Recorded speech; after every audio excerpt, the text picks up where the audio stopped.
Okay, this will be a quick tutorial on how to texture some things. I've had some requests for texturing the ground to make this thing look a little better. And so what we've done is in this assets folder, you'll see now that I have something called dirt and something called stone. And what we did is we just went into Photoshop, created these textures. We went File, Export, and we did a quick export as a PNG. And you save it all the way into the folder. You've got to look in your own folders and navigate into your project folder and save it all the way into the assets folder. You could get more organized and make a new right click and make a new folder if you wanted to, and put all your textures in there. So mine's a little sloppy, I suppose. But let's just go ahead and get with it. So I'm going to click the plane here, and you'll see that there's a default material already on it. If there wasn't any material on this thing, you could add a material to it. But right now, we're just going to take this texture we created, and drag it onto the plane. And you'll see it's really, really big if we take a look from the top view.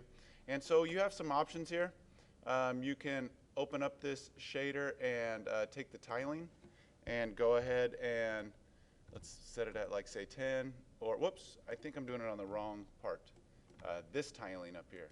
So we go 10, 10, and you could even play around with that. You want to tile it by 100, I still put 10, 100, is that the look you're going for? You know, play around with that. And let's go ahead and put a texture on the cube as well. So let's go ahead and select the cube, and let's get that stone texture. Okay, and let's drag this on here and put that texture on there, and you can play around with the tiling on that if you think you need to. Otherwise, you could leave it as is, and you can make your own custom textures. Make these whatever you want, and we could set these blocks to have properties even later, so when you walk into them, maybe they explode, or you click on them and they explode, or they don't, depending on what properties you put on them. Okay, so that's already making our game look a little better. You could resize the plane. We're going to need to do that if we want to have a larger walk-in surface, and you could do that with the scale, and then find out how that affects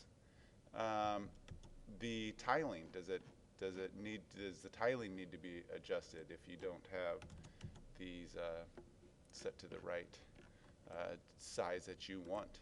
So did the tiling just get affected there? Do I need to alter this tiling? What if we made it 10 per the now? It would be really, really big. So maybe we need to make it 1000 if that's the look you're going for.